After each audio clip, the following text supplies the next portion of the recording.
The live TV, सच सबसे आगे। नमस्कार, द लाइव टीवी आप देख रहे हैं। आपके साथ मैं हूं आदित्य कुमार। उत्तर प्रदेश में योगी आदित्यनाथ और केशव प्रसाद मौर्य के बीच जो अनबन चल रही है किसी से छिपी नहीं है और इसको लेकर जोरदार चर्चा हर जगह हो रही है। अभी एक बार फिर से चर्चा गर्म इसलिए हो गई क्योंकि योगी आदित्यनाथ एक कार्यक्रम में जैसे ही पहुंचते हैं वैसे ही उस कार्यक्रम में पहले से मौजूद डिप्टी सीएम केशव प्रसाद मौर्य उस कार्यक्रम से बाहर निकल जाते हैं, जिसका वीडियो सोशल मीडिया पर वायरल हो रहा है। और इसी वायरल वीडियो को लेकर अब विपक्ष सवाल उठा रहा है कि भले ही सरकार यह दावा करे या पार्टी यह दावा करे कि दोनों नेताओं के मध्य मध्यस्थता हो चुकी है, बातचीत हो चुकी है, सब कुछ सामान्य हो गया है, लेकिन अभी भी जो स्थितियां बताने के लिए है वो ये बताती हैं कि अभी मामला सामान्य नहीं हुआ है। अभी ये आने वाले समय में और भी मुखरता के साथ उठता हुआ दिखाई देगा। हम आपको जरा वो वीडियो दिखाना चाहते हैं जो वीडियो सोशल मीडिया पर वायरल किया जा रहा और जिसको लेकर तमाम तरह के सवाल पूछे जा रहे हैं। सुरेंद्र राजपूत जो कि कांग्रेस के प्रवक्ता है, उन्होंने वीडियो साझा करते हुए इस पर सवाल उठाए। पहले जरा आप वीडियो देखिए, उसके बाद आगे की चर्चा करेंगे। वीडियो देखिए। सरकार के मुख्यमंत्री, हम सबके नेता, हम सबके मुखिया योगी आदित्यनाथ जी महाराज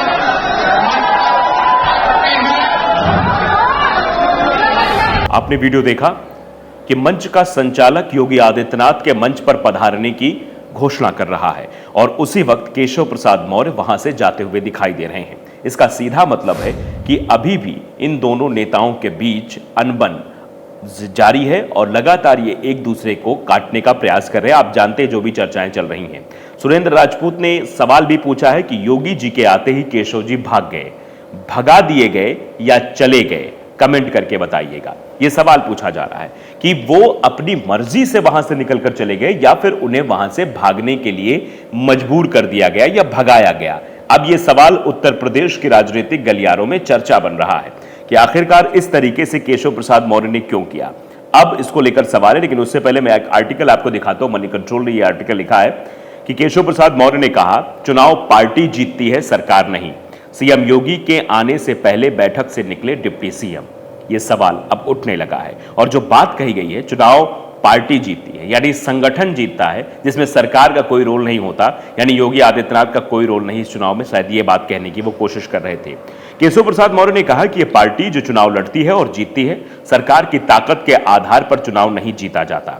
मौर्य की यह टिप्पणी इस लिहाज से महत्वपूर्ण है क्योंकि इससे कुछ वक्त पहले उन्होंने कहा था कि पार्टी संगठन हमेशा सरकार से बड़ा होता है और उसी बात को आगे बढ़ाते हुए केशव प्रसाद मौर्य ने यह भी कह दिया कि पार्टी संगठन यानी पार्टी संगठन बड़ा होता है, ना कि सरकार, और सरकार चुनाव नहीं लड़ती है, पार्टी लड़ती है और हार जीत उसकी होती है। उत्तर प्रदेश में एक बार फिर राजनीतिक हलचल मचाते हुए डिप्टी सीएम केशव प्रसाद मौर्य ने सोमवार यानी कि 30 जुलाई को कहा कि भारतीय जनता पार्टी ने 2014 और 2017 में राज्य में जीत हासिल की थी, जहां उसकी वहां सरकार नहीं थी, जब उसकी सरकार वहां पर नहीं थी।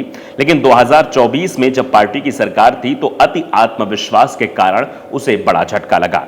मौर्य ने पार्टी की ओबीसी बैठक में यह बात कही। इस दौरान मुख्यमंत्री योगी आदित्यनाथ के मीटिंग में पहुंचने से पहले ही वो कार्यक्रम छोड़कर चले गए, जिससे दोनों के बीच दरार की खबरों को और बल मिल गया। केशव प्रसाद मौर्य ने कहा कि यह पार्टी जो चुनाव लड़ती है और जीतती है, सरकार की ताकत के आधार पर चुनाव नहीं जीता जाता। मौर्य की यह टिप्पणी इस लिहाज से भी महत्वपूर्ण क्योंकि कुछ वक्त पहले ही सरकार और संगठन के बीच जो बात उठाई थी और जिस बात की चर्चा जोर शोर से हो रही थी वो ये कहने के लिए काफी था कि चुनाव योगी आदित्यनाथ की वजह से ही हार मिली है। डिप्टी सीएम ने आगे भी कहा कि चुनाव सरकार के बल पर नहीं जीते जाते बल्कि पार्टी के बल पर जीते जाते हैं, यानी सरकार जो काम कर रही है, सरकार जो चल रही है, उससे चुनाव जीतना नामुमकिन है। चुनाव संगठन के आधार पर जीता जाना चाहिए। चुनाव हमेशा पार्टी लड़ती है और पार्टी जीतती है। क्या 2014 या 2017 में हमारी सरकार थी जब हम जीते थे, लेकिन 2024 में अति आत्मविश्वास में थे और हमें लगा कि हम जीत जाएंगे क्योंकि हमारी सरकार है। चुनाव सरकार के बल पर नहीं जीते जाते, यानी वो ये बताने की कोशिश कर रहे थे कि योगी आदित्यनाथ की सरकार का उत्तर प्रदेश में कोई अहम रोल नहीं रहा। यही वजह रही कि चुनाव जो है हमारे पाले में नहीं आया और चुनाव हार गए। तो ये अब चर्चा हो रही है, लेकिन उसके पहले एक और कुछ तस्वीरें सोशल मीडिया पर और मीडिया में वायरल हो रही हैं कि क्या सब कुछ शांत हो गया है या तूफान से पहले की एक शांति है। दरअसल उत्तर प्रदेश में बहुत दिनों बाद कैबिनेट मीटिंग में सीएम योगी आदित्यनाथ के साथ प्रदेश के दोनों डिप्टी सीएम दिखाई दिए हैं। अब पहले ब्रजेश पाठक भी कैबिनेट की बैठक में नहीं शामिल होते थे, केशव प्रसाद मौर्य भी बैठक में नहीं शामिल होते। अब अचानक ये दोनों बैठक में आए हैं, तो ये आशंका लगाई जा रही कहीं कुछ अंदर पक तो नहीं रहा है, क्योंकि अब ये साथ आ गए हैं। दिल्ली में हुई तीनों की बैठक के बाद ऐसा लग रहा है कि पार्टी में शांति बहाली हो गई है, पर क्या ये सही है?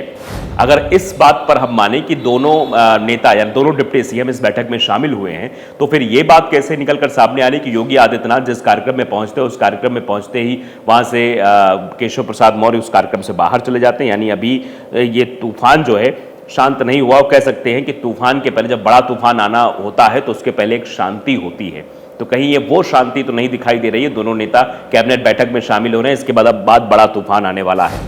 उत्तर प्रदेश के जानते हैं कि उप मुख्यमंत्री केशव प्रसाद मौर्य ने सोमवार को पुलिस महानिदेशक सहित वरिष्ठ पुलिस अधिकारियों के साथ एक बैठक की अध्यक्षता भी की थी और उन्हें राज्य में बढ़ते भ्रष्टाचार पर अंकुश लगाने का निर्देश दिया।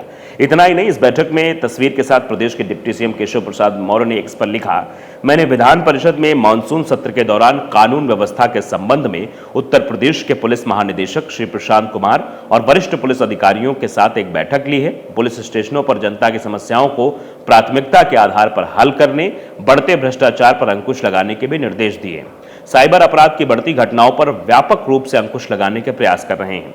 केशव प्रसाद मौर्य के इस ट्वीट के साथ ही यूपी के राजनीतिक गलियारों और मीडिया के लोगों के बीच एक बार फिर से चर्चा होने लगी योगी बनाम केशव की द्वंद्व जो है अब छिड़ गया है और द्वंद्व अब इधर से छेड़ा जा रहा है। यूपी के तमाम पत्रकारों ने इसे आने वाले समय की झलकी करार देना शुरू कर दिया था। इनमें कुछ तमाम बड़े मीडिया पत्रकार भी थे, जो मीडिया घरानों के लोग थे वो भी कह रहे थे कि योगी बनाम केशव की लड़ाई अभी खत्म नहीं हुई है। यही नहीं, समाजवादी पार्टी कुछ नेताओं ने इस संबंध में सरकार पर सवाल उठाने शुरू किए कि मामला गंभीर हो गया है। दरअसल ऐसी बैठकें सीएम या गृह मंत्री ही करते हैं। चूंकि यूपी में गृह मंत्रालय स्वयं योगी आदित्यनाथ के पास है, तो इस तरीके की बैठक करने का अधिकार जो है योगी आदित्यनाथ के पास ही है कि वो पुलिस महानिदेशक के साथ बैठक करें और बैठक करके आगे की रणनीति तैयार करें।